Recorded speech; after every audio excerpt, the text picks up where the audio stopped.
আমাদের ঘটক সাহেব মনে হয় মিষ্টি খেতে পছন্দ করে, লাড্ডু না? আপনার কি মানে নানু ডাক শুনতে ইচ্ছে করে না? আমার কিন্তু ভীষণ দাদি ডাক শুনতে ইচ্ছে করে। আমার তো পরিকল্পনা আছে যে আমার ছেলের বিয়ের 2 বছরের মাথায় আমার দাদি হতে হবে। আমরা তো অনেকে অনেক কিছুই কথাবার্তা বললাম। আমাকে আপনার ভালো লাগেনি, আপনি বাসার সবার সামনে কি এখন বলবেন? আপনি দেশে বাইরে থাকেন, রাইট? আমি দেশে বাইরে শিফট হবো না, আর সবচেয়ে বড় কথা আমি তখন বিয়েই করবো না। বিয়ের পরে হাজবেন্ডের মধ্যে আন্ডারস্ট্যান্ডিং থাকলে এরকম কোনো কিছু হওয়ার কোনো সম্ভাবনা নেই। বুঝাই যাচ্ছি যে আমি আপনার সাথে থাকবো না। আর আপনি আমাকে বুঝাই যাচ্ছেন আপনি আমাকে ছাড়বেন না। এই জন্য ডিরেক্টলি বলতে পারছে না, ওর অ্যাক্টিভিটিস দিয়ে বোঝাচ্ছে যে আমাকে পছন্দ করেনি। ও ফোনও ধরছে না, ওখানে আসছেও না। আপনার সমস্যাটা কি? হ্যাঁ, আপনি আমাদের কথা শুনছেন, আবার আপনি আমাদের কথা আপনাদের ওই জায়গাটাতে আমরা আসলে ওই জায়গাটাতে হ্যাপি বার্থডে টু ইউ। আমি আমার ছেলের ফ্রেন্ডের সঙ্গে বাড়ি করবো, মেয়ে ফ্রেন্ডের সঙ্গে নিয়ে যাবো। আমি আপনার মার সঙ্গে খারাপ ব্যবহার করবো, ঝগড়া করবো সারা। তাহলে আমি কি সরি বলবো? আবার ঠিক আছে। এই ওয়েট বউ মানে কি? আর সংসার কিসের? এই একটা বার যদি এরকম বউ সংসার আপনি বলছেন না, আপনার একদম নাকটা আমি ঘুষিতে পাঠিয়ে দিব। এটা ভয় পেয়েছেন তাই না? মনে হয়েছে কি জানি কিনে ফেলি। সীমা, ও 4 বছর বিয়ে কাছে হয়নি। আচ্ছা ঠিক আছে, ওরা নেয়নি। দ্বিতীয় খালা নিঃসন্তান, মানে ওদের কি এটা বংশের কোনো প্রবলেম কিনা মা খালাদের? তো আমার তখন ভাগ্যে যে আমি আপনাকে আমার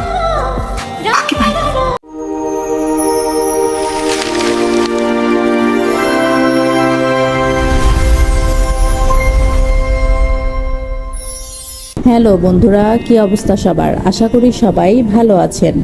আপনাদের সবাইকে স্বাগত জানাই আমার নুরি স্টোরি ক্লাব ইউটিউব চ্যানেলে। আজ আমরা কথা বলবো বিয়ের পরে প্রেম নাটকের দারুণ ইমোশনাল একটি এপিসোড নিয়ে। তাহলে চলুন দেরি না করে শুরু করি। গল্পের শুরুতে আমরা দেখতে পাই একটি সিমসাম পারিবারিক পরিবেশ, যেখানে দুই পরিবার বসেছে ছেলে এবং মেয়ের বিয়ের কথাবার্তা পাকাপাকি করতে। ড্রয়িং রুমে হাসি খুশি আলাপচারিতা চলছে। ছেলের পরিবার বেশ সম্ভ্রান্ত, আর ছেলে নিজেও দেশের বাইরে খুব ভালো একটি পজিশনে সেটেলড। অন্যদিকে মেয়েটি অত্যন্ত রূপবতী, অনার্স ফাইনাল ইয়ারের অ্যাকাউন্টিং নিয়ে পড়াশোনা করছে। বড়দের মাঝে যখন নানা রকম আনুষ্ঠানিক কথাবার্তা চলছে, তখন সবার সম্মতিতে পাত্রপাত্রীকে একটু আলাদা করে কথা বলার সুযোগ দেওয়া হয়। কিন্তু আলাদা হতেই ঘটে যায় এক অভাবনীয় ঘটনা।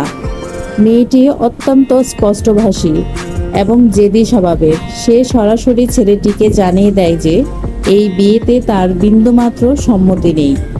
তার নিজের অনেক স্বপ্ন আছে, সে স্বাধীনভাবে বাঁচতে চায়, আর কোনোভাবেই সে বিয়ের পর দেশের বাইরে গিয়ে নিজের জীবনকে 4 দেয়ালের মাঝে বন্দি করতে রাজি নয়।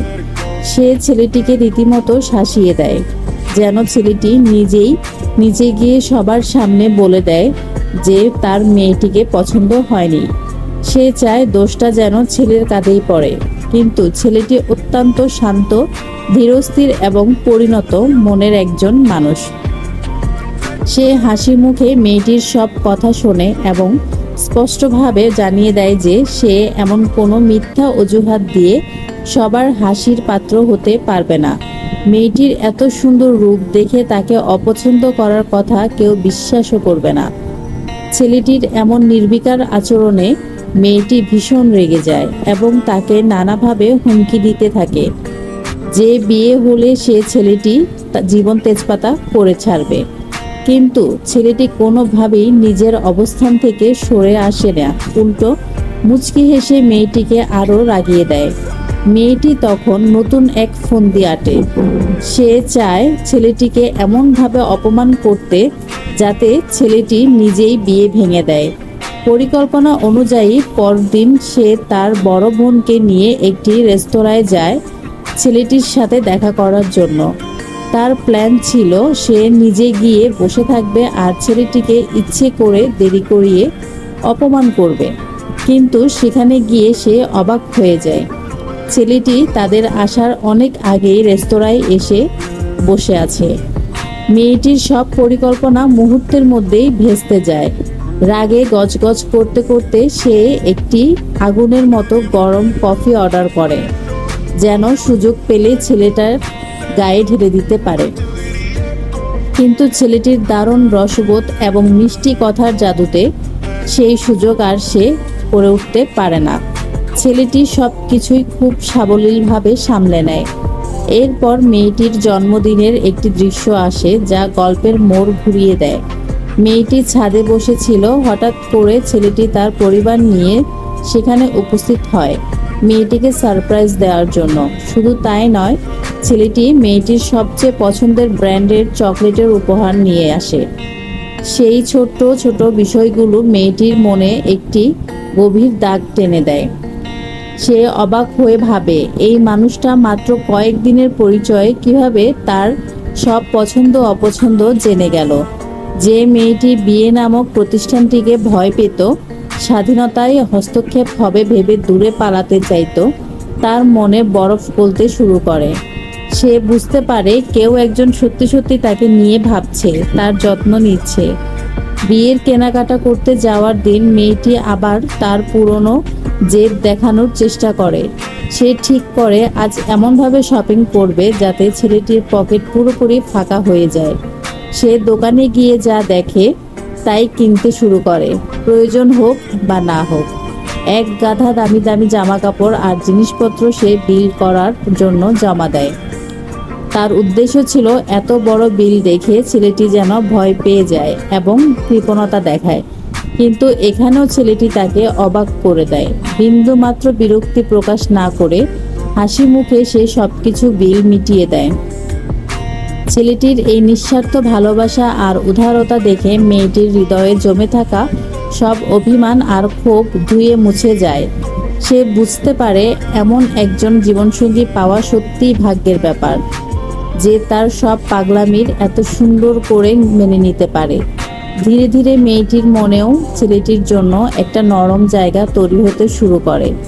কিন্তু ভালোবাসার এই সুন্দর মুহূর্তগুলো বেশি দিন স্থায়ী হয় না। হঠাৎ করে গল্পে নেমে আসে এক কালো মেঘ। ছেলের মায়ের মনে একটা অদ্ভুত সন্দেহ দানা বাঁধতে শুরু করে। তিনি খেয়াল করেন যে মেয়েটির বড় বোনের বিয়ের 4 বছর হয়ে গেলেও তাদের কোনো সন্তান নেই। আবার মেয়েটির খালারও কোনো সন্তান নেই।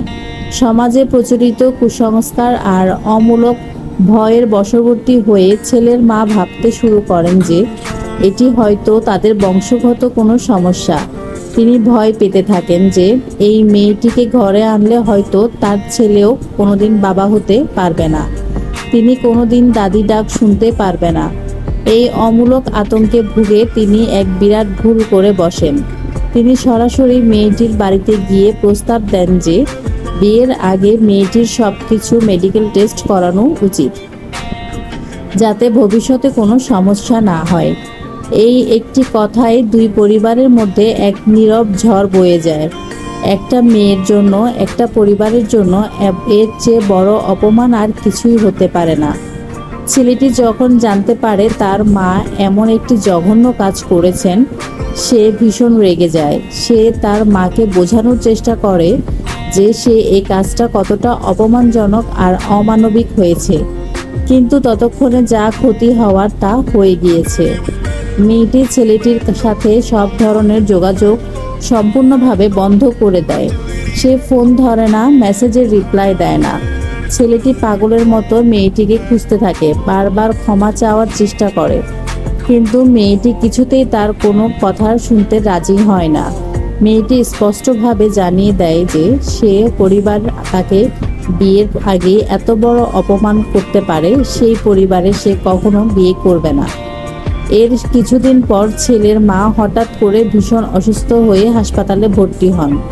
সেখানেও তিনি কেবল মেয়েটির নাম ধরতে থাকেন। মেয়েটি খবর পেয়ে হাসপাতালে ছুটে আসে, কিন্তু তার মনে তখন রাজ্যর কষ্ট।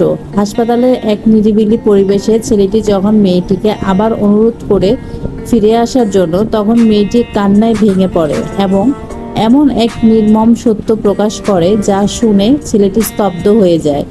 মেয়েটি জানায় ছেলের মা যেদিন তাদের বাড়িতে গিয়ে ওই কথাগুলো বলেছিলেন, সেদিন শুধু তার পরিবার অপমানিত হয়নি, তার নিজের মনেও একটা গভীর ক্ষত তৈরি হয়েছিল।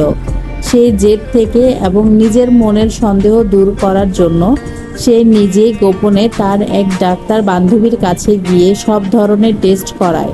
সে ভেবেছিল রিপোর্ট সব ঠিক আসবে এবং সে গর্ব করে ছেলের মাকে সেটা দেখাতে পারবে, কিন্তু তার ভাগ্য ছিল বড়ই নিষ্ঠুর। ডাক্তার তাকে জানিয়ে দেয় যে তার শরীরে সত্যিই এমন কিছু জটিলতা রয়েছে যার কারণে সে হয়তো কোনোদিন মা হতে পারবে না। এই চরম সত্যটা জানার পর মেয়েটি পৃথিবী যেন থমকে যায়। সে বুঝতে পারে ছেলের মা যে ভয় পাচ্ছিলেন সেটাই সত্যি। সে চায়নি তার মতো একজন অপূর্ণ মেয়ের জন্য এত ভালো একটা ছেলের জীবন নষ্ট হয়ে যাক। সে চায়নি ছেলেটি সারা জীবন বাবা ডাক শোনা থেকে বঞ্চিত হোক। আর সবচেয়ে বড় কথা, এই সত্যিটা জানার পর ছেলের পরিবার তাকে কোনোদিনই স্বাভাবিকভাবে মেনে নিত না। তাই সে নিজ থেকেই সরে আসার সিদ্ধান্ত নিয়েছিল। ভালোবাসার মানুষটিকে ভালো রাখার জন্য নিজেকেই দূরে সরিয়ে নিয়েছিল। কিন্তু গল্পের সবচেয়ে সুন্দর এবং ইমোশনাল ক্লাইম্যাক্সটি লুকিয়েছিল ছেলেটির উত্তরের মাঝে। সব সত্যি জানার পর ছেলেটি মেয়েটিকে ছেড়ে যায় না, বরং সে পরম মমতায় মেয়েটিকে বুঝিয়ে বলে যে জীবন মানেই শুধু সন্তান জন্ম দেওয়ার আর গতানুগতিক সংসার করা নয়। পৃথিবীতে এমন অনেক দম্পতি আছে যাদের নিজেদের কোনো সন্তান নেই, কিন্তু তবুও তারা সুখে আছে। সে মেয়েটিকে আশ্বস্ত করে যে তারা দুজন মিলে দেশ বিদেশে বড় বড় ডাক্তার দেখাবে, চিকিৎসার সব রকম চেষ্টা করবে। আর যদি তারপরও তারা ব্যর্থ হয় তাতেও কোনো ক্ষতি নেই। পৃথিবীতে এমন অসংখ্য এতিম শিশু আছে যারা একটু বাবা মায়ের ভালোবাসার জন্য অনাথ আশ্রমে পথ চেয়ে বসে আছে। তারা চাইলে এমন কোনো শিশুকে দত্তক নিয়ে নিজেদের সন্তান হিসেবে বড় করে তুলতে পারে। ভালোবাসার জন্য রক্তের সম্পর্কের চেয়ে আত্মার সম্পর্কের অনেক বেশি দামি। ছেলেটির এই পরিণতি আর নিঃস্বার্থ ভালোবাসার কাছে মেয়েটির সব কষ্ট আর অভিমান হার মানে। এভাবেই একটি সুন্দর বোঝাপড়া আর খাঁটি প্রেমের মাধ্যমে গল্পটির একটি দারুণ সমাপ্তির দিকে এগিয়ে যায়। কপিরাইট ইস্যুর কারণে আমরা পুরো ভিডিওটি আমাদের চ্যানেলে আপলোড করতে পারছি না, এর জন্য আমরা আন্তরিকভাবে দুঃখিত। পরবর্তী এপিসোড সবার আগে পেতে আমাদের নুরি স্টোরি ক্লাব ইউটিউব চ্যানেলটি সাবস্ক্রাইব করে পাশে থাকার বেল আইকনটি বাজিয়ে দিন। ভিডিওটি ভালো লাগলে লাইক, কমেন্ট এবং শেয়ার করতে একদম ভুলবেন না। আপনাদের সুবিধার্থে জানিয়ে রাখছি, আমরা প্রতিদিন ঠিক সন্ধ্যা 7টায় নতুন নাটকের এপিসোড বা গল্পের ভিডিও আপলোড করে থাকি। তাই প্রতিদিন সন্ধ্যায় আমাদের চ্যানেলে চোখ রাখতে ভুলবেন না। ধন্যবাদ সবাইকে।